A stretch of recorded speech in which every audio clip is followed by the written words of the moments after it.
छोटी सी वदना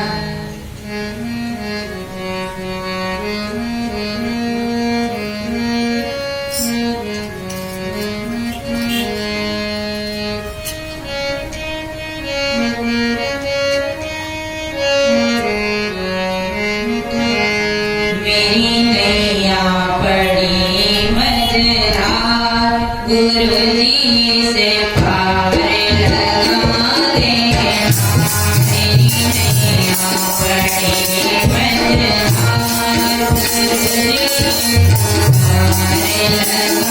पड़ी मझधार गुरुजी से पार लगा दे।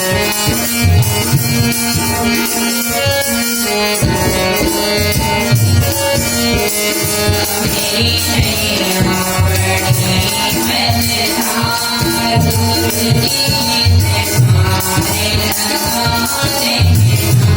मेरी नैया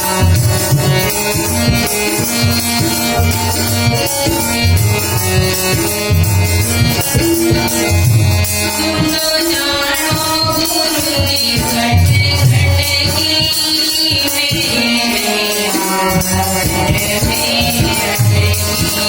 सुनो जानो गुरुजी घट घट की भंवर में अटकी। तेरी महाराज पुरानी राज गुरुजी से पार लगा दे। तेरी महाराज मेरी नैया पड़ी मझधार गुरुजी से पार लगा दे। मेरी नैया पड़ी मझधार गुरुजी से पार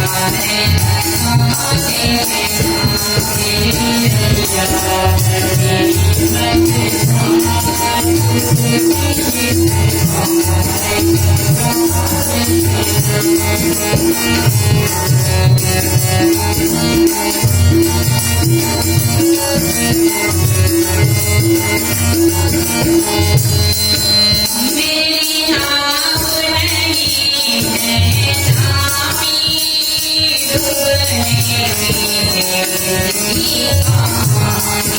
मेरी नाव नहीं है नामी डूबने की मेरी कहानी। कहीं डूबे न सके कोई गुरुजी से पार लगा दे। कहीं डूबे न सके कोई गुरुजी से पार लगा दे। मेरी नैया पड़ी मझधार गुरुजी से पार लगा दे। मेरी नैया पड़ी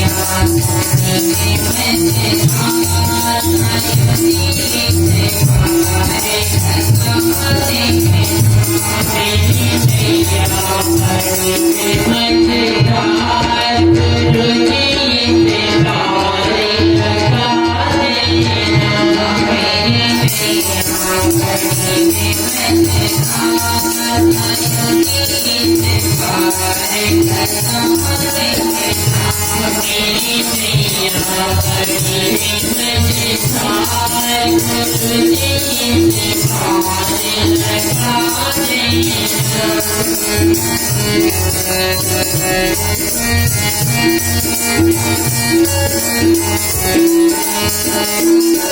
दे। मेरी नाव है बहुत पुरानी डूबने की मेरी कहानी। मेरी नाव है बहुत पुरानी डूबने की मेरी कहानी। कहीं डूबे न जाए भवतार गुरुजी से पार लगा दे। कहीं डूबे न जाए भवतार गुरुजी से पार लगा दे। मेरी नैया पड़ी मझधार गुरुजी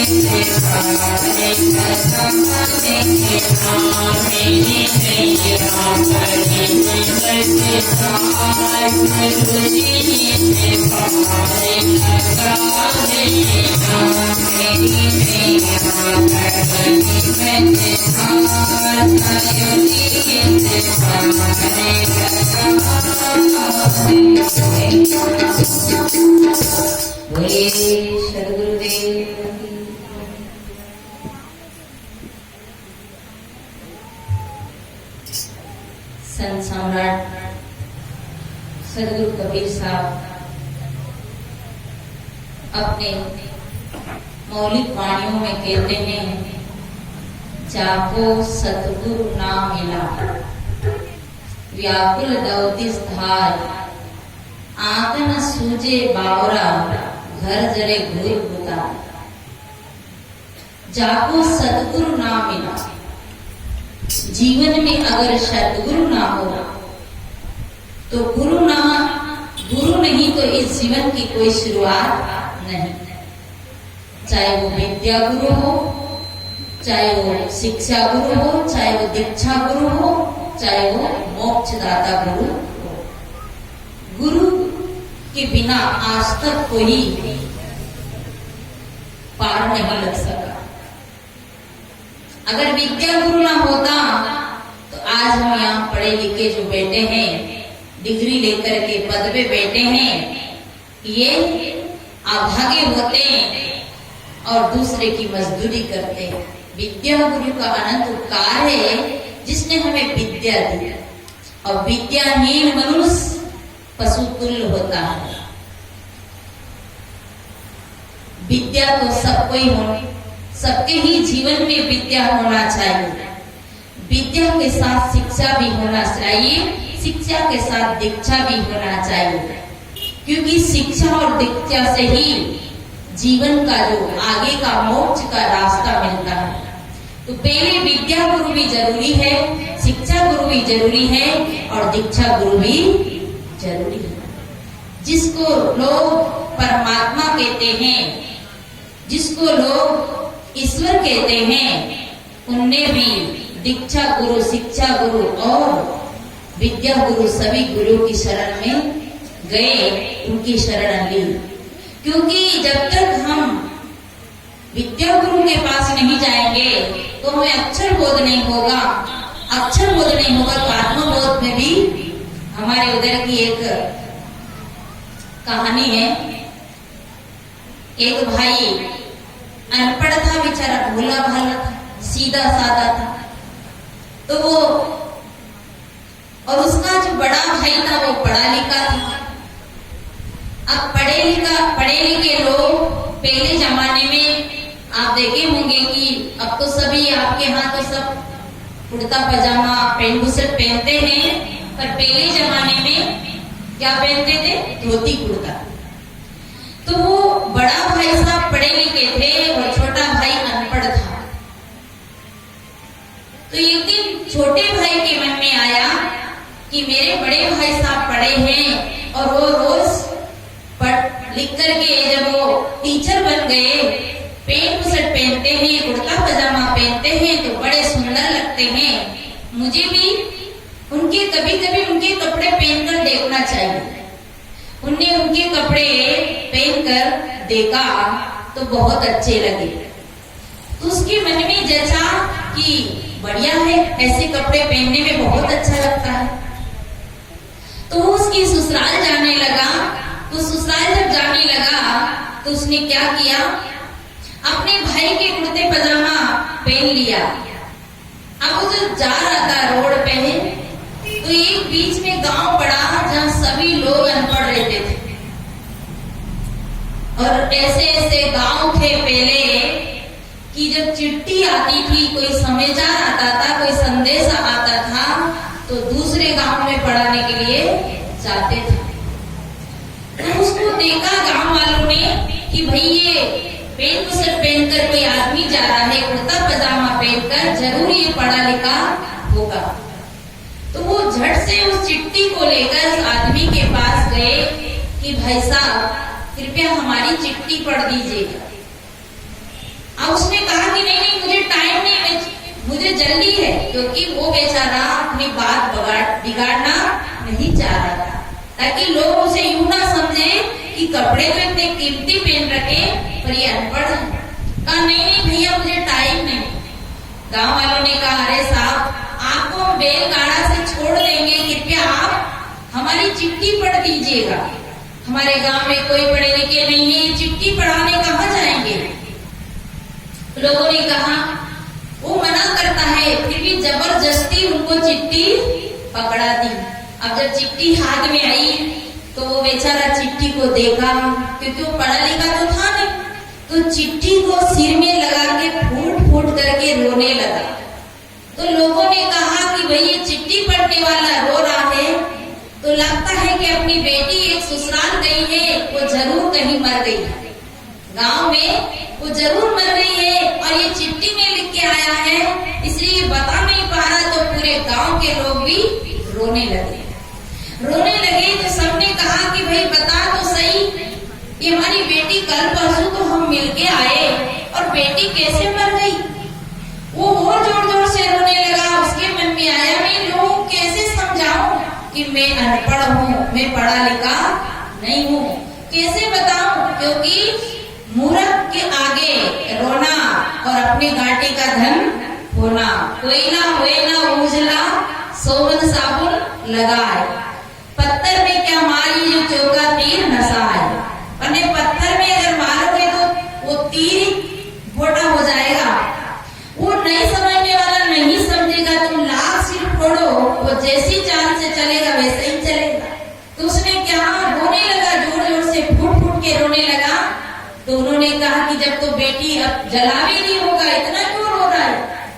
अब सारे गांव के लोग तो अनपढ़ थे, तो उन्होंने फिर पूछा भैया जरा बता तो दो मेरी बेटी कब की मर गई, जला दी कि अभी जलाने के लिए समाचार आए, हमें जाना पड़ेगा, तो कैसे जाएंगे, बैलगाड़ा ढूंढना पड़ेगा और पैदल तो इतने लोग जा नहीं सकते। ये सब बातें करने लगे तो वो जोर जोर से रोने लगा, क्योंकि उसे मन में ये आ रहा कि मैंने क्या बताऊं, इन्हें जबरदस्ती मेरे हाथ में चिट्ठी पकड़ा दी। तो उन्होंने जब ज्यादा ही जोर डाला, उन्होंने कहा भैया आपकी बेटी मरी नहीं, ये चिट्ठी को देंगे मैं रो रहा, काश मैं पढ़ लेता तो आपको ये चिट्ठी पढ़ा के सुना देता, और ये मेरे भैया के कपड़े मांग कर पहन के आया, इस कपड़े की भी कीमत हो जाती। इसलिए मैं रो रहा हूँ कि मैं नहीं पढ़ पाया, इसलिए मैं रो रहा हूँ। नहीं पढ़ पाया तो मैं समझ भी नहीं पाता हूँ, इसी मुझे दुख है। तो देखिए वो रो रहा है, विद्या नहीं पढ़ पाया तो रो रहा है। इसलिए हमारे जीवन में विद्या गुरु भी बहुत जरूरी है। जीवन में विद्या नहीं तो जीवन बेकार है। इसलिए भाइयों हमें विद्या गुरु की शरण में भी जाना चाहिए। बच्चों को विद्या गुरु के पास भेजना चाहिए। पहले हमारी माताओं को पढ़ाया नहीं जाता था। एक भाई इंग्लिश पढ़ा लिखा था और उसकी पत्नी अनपढ़ थी, और ये इंग्लिश पढ़े लिखे भाइयों से भी निवेदन है कि आपकी माँ अगर पढ़ी लिखी नहीं है तो उससे इंग्लिश में बात मत करिए। आपकी बहन आपकी पत्नी अगर पढ़ी लिखी नहीं है तो आप उससे संस्कृत और इंग्लिश में बात मत करिए, क्योंकि वो क्या जाने बेचारी, काला अक्षर भेष बराबर। तो पति पढ़ा लिखा था और पत्नी अनपढ़ थी। अब पति के मित्र आए तो उन्होंने अपनी पत्नी से इंग्लिश में बात करी। अरे सुनते हो जी, बोले क्या बात है कि 2 कप टी, चाय बना देना, 2 चाय। अब बेचारी वो नहीं समझी, तो उसने जैसे उसने कहा कि 2 कप टी, तब उसने कहा तेरा बाप कप टी, तेरी माँ कप टी, मैं क्यों कप टी, क्योंकि वो समझ नहीं पाई। इसलिए सदगुरु कहते हैं जाको सदगुरु ना मिला। जब तक सदगुरु नहीं मिलता तब तक जीवन में विद्या नहीं आती। तो भगवान कृष्ण ने 3 गुरु का सहारा लिया। पहला गुरु कौन थे?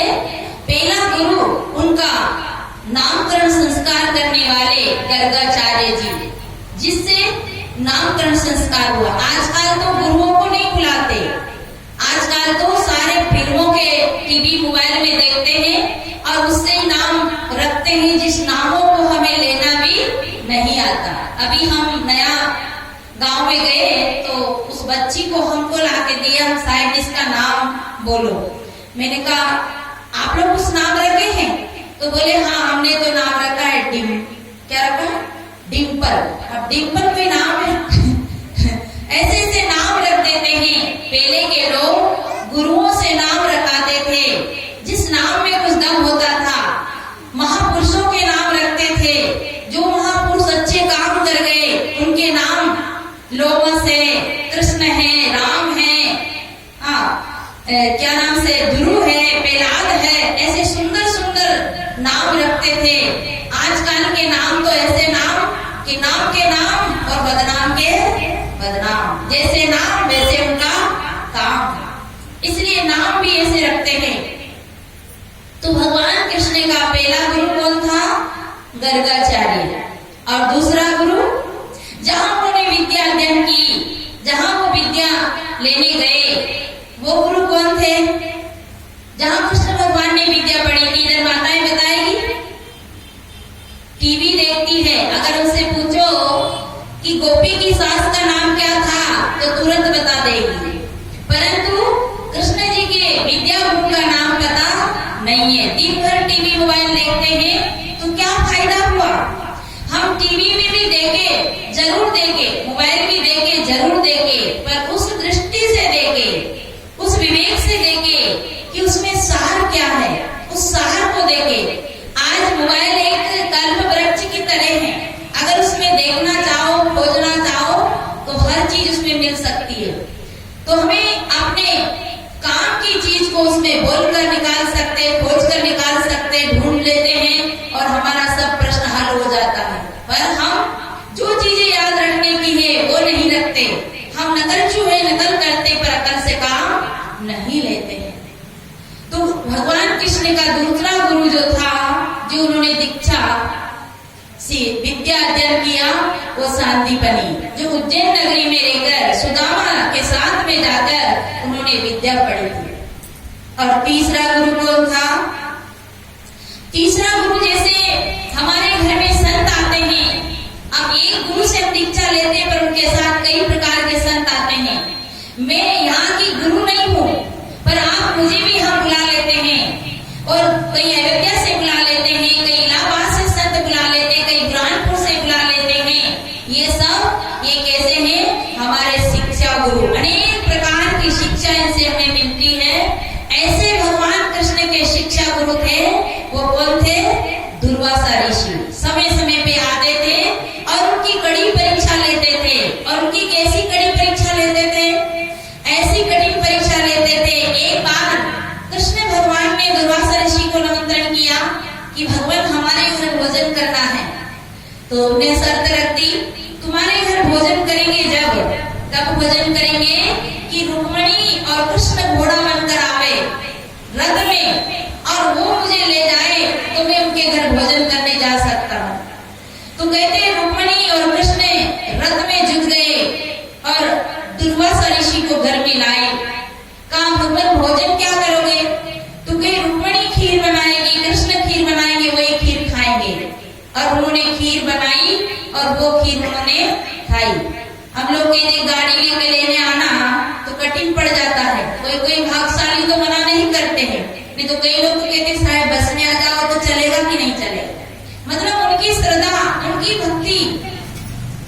जब खीर बन गई और खीर बनकर तैयार हुई तो कृष्ण कहते हैं, दुर्वासा कहते हैं, थाली में रख दी, पीड़ा लगा दिया और भोजन पाने के लिए जब बैठे तो उस खीर को, गरम गरम खीर को दुर्वासा कहते हैं कृष्ण पूरा कपड़ा खोलो और तुम्हारे पूरे अंग में खीर लपेटेंगे। कथा कहती है कि कृष्ण ने पूरे वस्त्र उतार दिए और उसके पूरे शरीर में खीर लपेटते लपेटते ले गए, पैर की पक्तली की तरफ गए तो उन्होंने अपना पैर खींच लिया। बोले कि नहीं, मैं चाहे नरक में जाऊं तो जाऊं पर गुरु को मेरा पैर स्पर्श नहीं करने दूंगी। इसी की कथा में ऐसा आया है कि वही जगह कृष्ण की कच्ची रह गई। कहने का मतलब है कि जिसको गुरु का आशीर्वाद, गुरु का स्नेह, प्रेम मिला है, उसके जीवन में कभी दुख नहीं आता है। जो गुरु की आज्ञा में चलता है वो कभी दुखी नहीं होता है। और जो गुरु से द्रोह करता है, मनमुखी चलता है, गुरुद्रोही मनमुखी नारी पुरुष विचार, तेले 84 भर में जलो सूर्य चंद्र दिवाकर। यानी गुरु से द्रोह करने वाला, गुरु से झगड़ा करने वाला, संतों के मुंह लगने वाला कभी सुखी नहीं होता है। तो दुर्वासा ऋषि ने पूरे शरीर में खीर लपेट दी परंतु पगतनी में नहीं लपेटी, इसलिए वो जगह उनकी कच्ची रह गई। वास्तव में सज्जनों, गुरु की शरण से ही जीव का कल्याण होता है। इसके आपकी मूल संज्ञा में आया है, गुरु की शरण लीजिए भाई,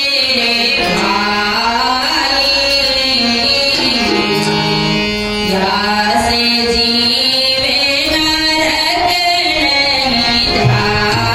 नरक नहीं जाए।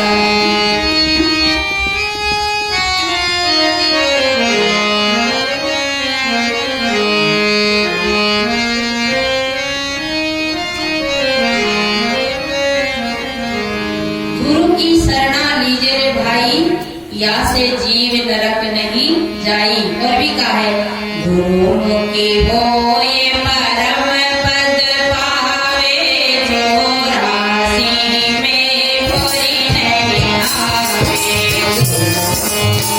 होए परम पद पावे, जो राशि में कोई नहीं आवे।